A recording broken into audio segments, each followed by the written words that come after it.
Hi everyone, it's Amy Rogas.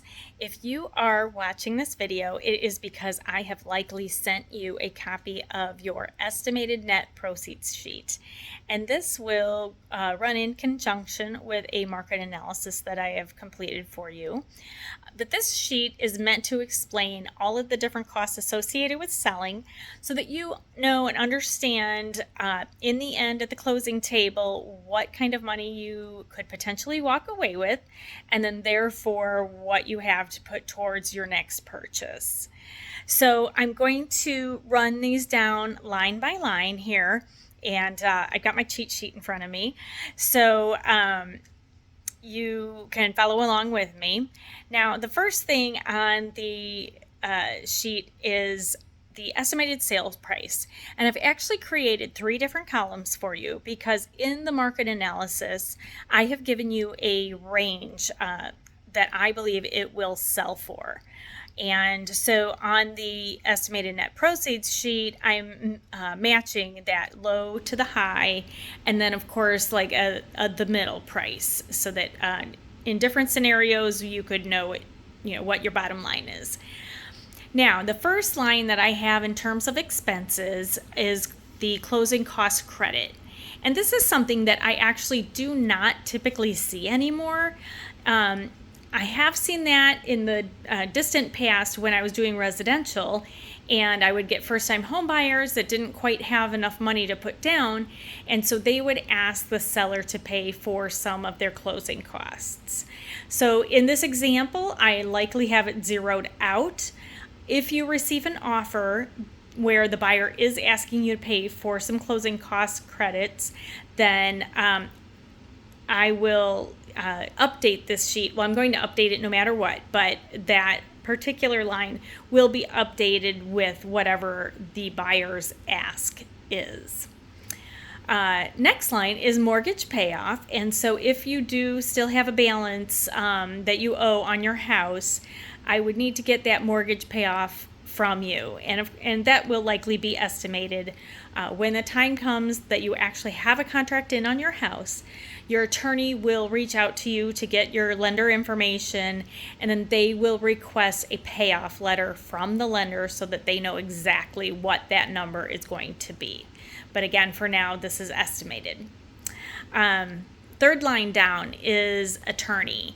And this one, just note that I personally will not close a file unless my client is represented by an attorney. There are so many different ways that contracts can go sideways, and having an attorney on your side to help explain and protect is priceless. So the $600 that I put in the sheet is in my eyes a drop in the bucket. Now, some attorneys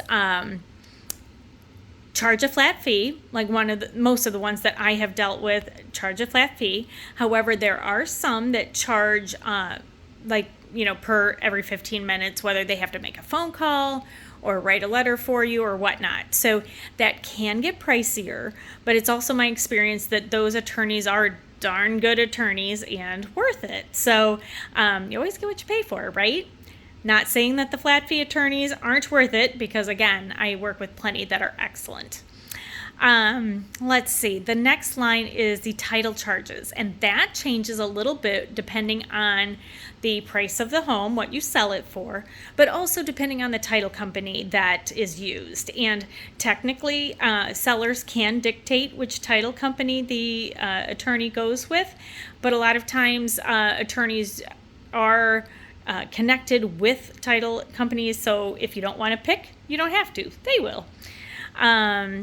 Makes one less decision for you, Let's see. Then there is revenue stamps. So again, this is going to change a little bit with the price of your house. And for every $1,000 that you sell your property for, you will owe $1.50, and that will cover the state and county taxes. So again, that changes a little bit with the sale price.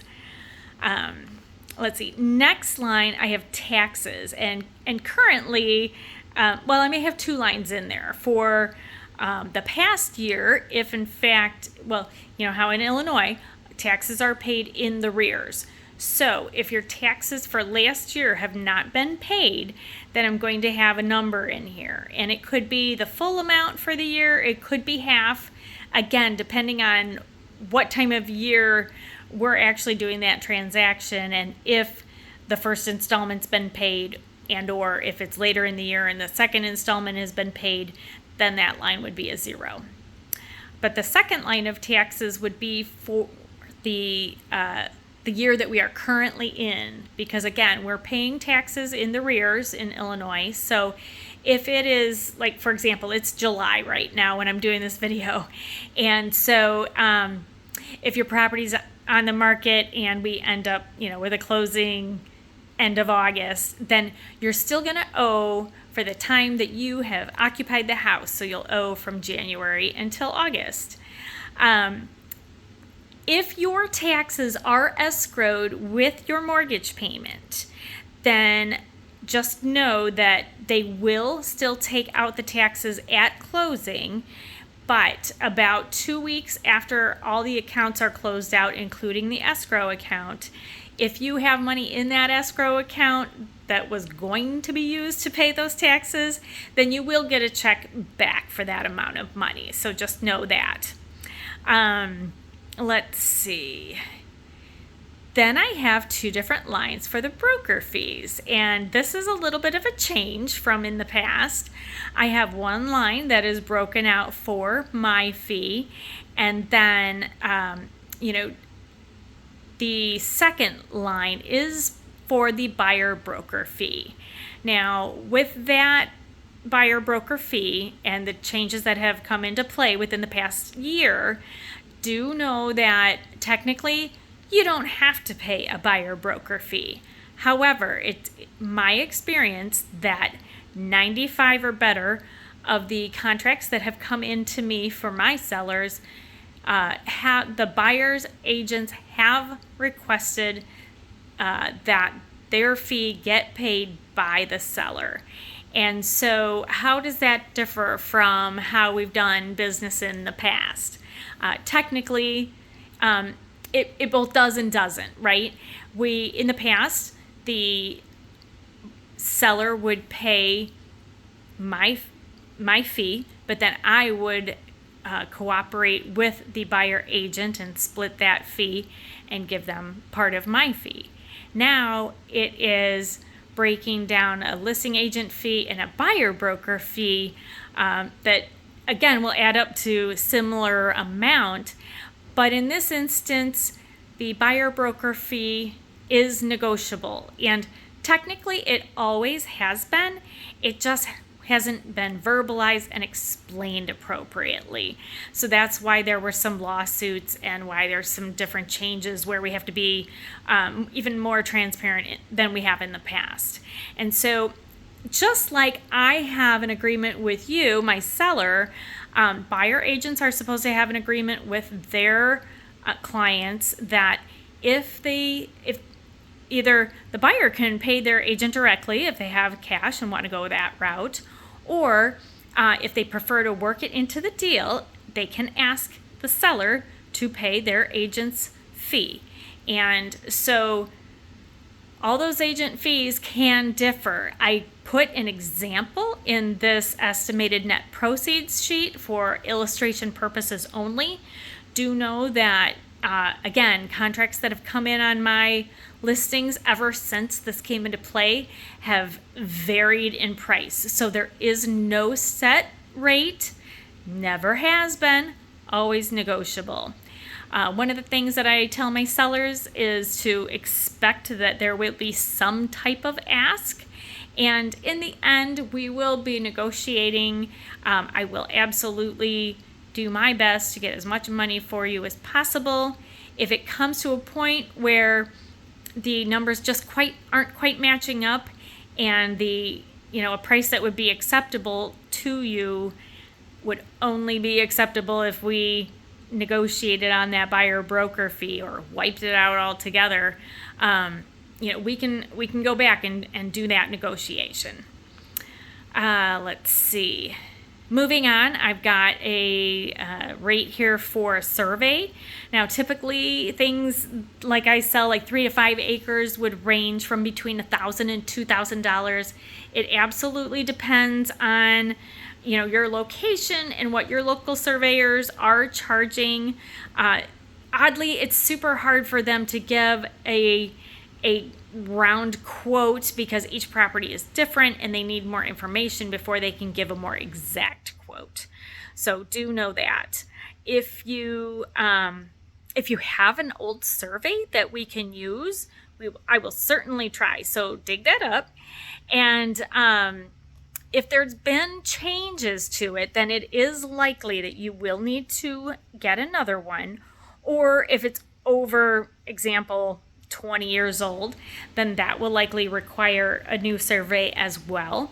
There is a rare occasion where, if the survey is relatively recent, but there's been some changes, there is an affidavit that the seller will sign stating that there hasn't been any changes, but there's also apparently a sentence in there that says no changes except, and then you can add in there what has changed. And in my experience, some of those changes that are acceptable for underwriters or title would be, adding like a deck or some fencing. Fencing gets a little tricky because we want to make sure it's not encroaching on your neighbor's lot lines. But yeah, decking, or I had one lady who added a parking space, a concreted parking space to their driveway. So that would be something else that would be added that you might need to sign off on. Let's see. Moving on, I do have well and septic there, and I have a range of between $350 and $1,000 because the way the contract is written, I would say it's written so that the buyer would get what I would call a base level water or well and septic inspection. Now, that said, when the contract comes in, the buyer's attorney will likely request that the septic tank get inspected, which means in some cases it needs to be dug up, and also that the tank get pumped. So that's why in the proceeds sheet I have a price range. I had $350 on the left column, and then I've got $1,000 in all of the other columns. Because on this sheet as a whole, I do try to err on the side of caution. I would rather give you a slightly lower amount on the net proceeds sheet, and then when you walk away from closing, I'm hoping you're surprised and that it's a little bit more. But I do try to make it as realistic as possible. So do know that. Let's see. Then I have 3 other things that have little asterisks by them.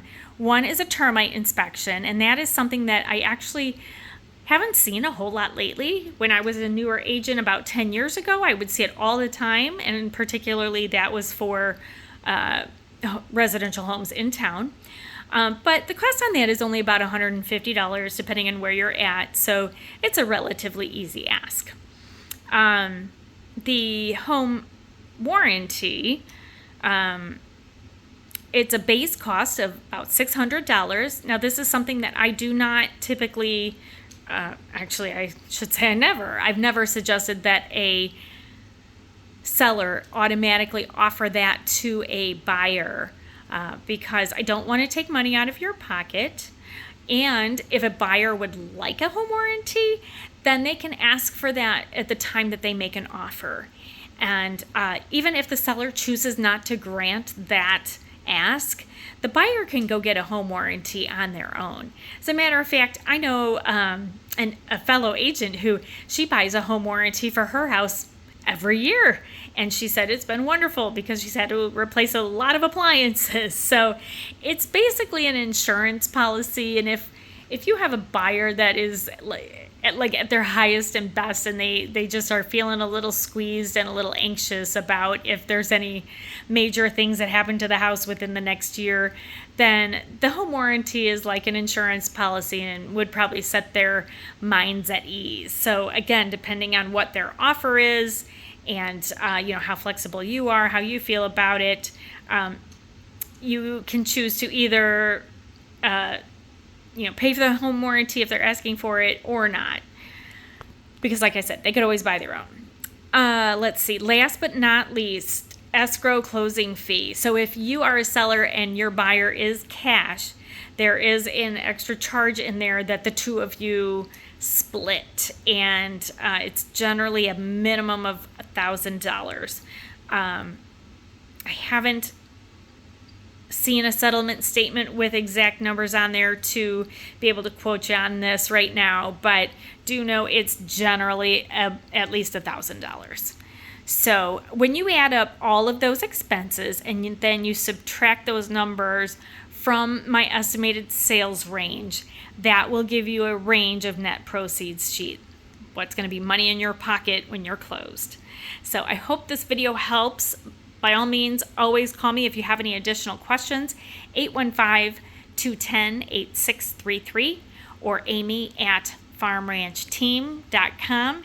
And of course, if by chance you can't reach me right away, feel free to reach out to any of my team members, Karen or Alexis, and their names, numbers, and email addresses are on my website, which is farmranchteam.com.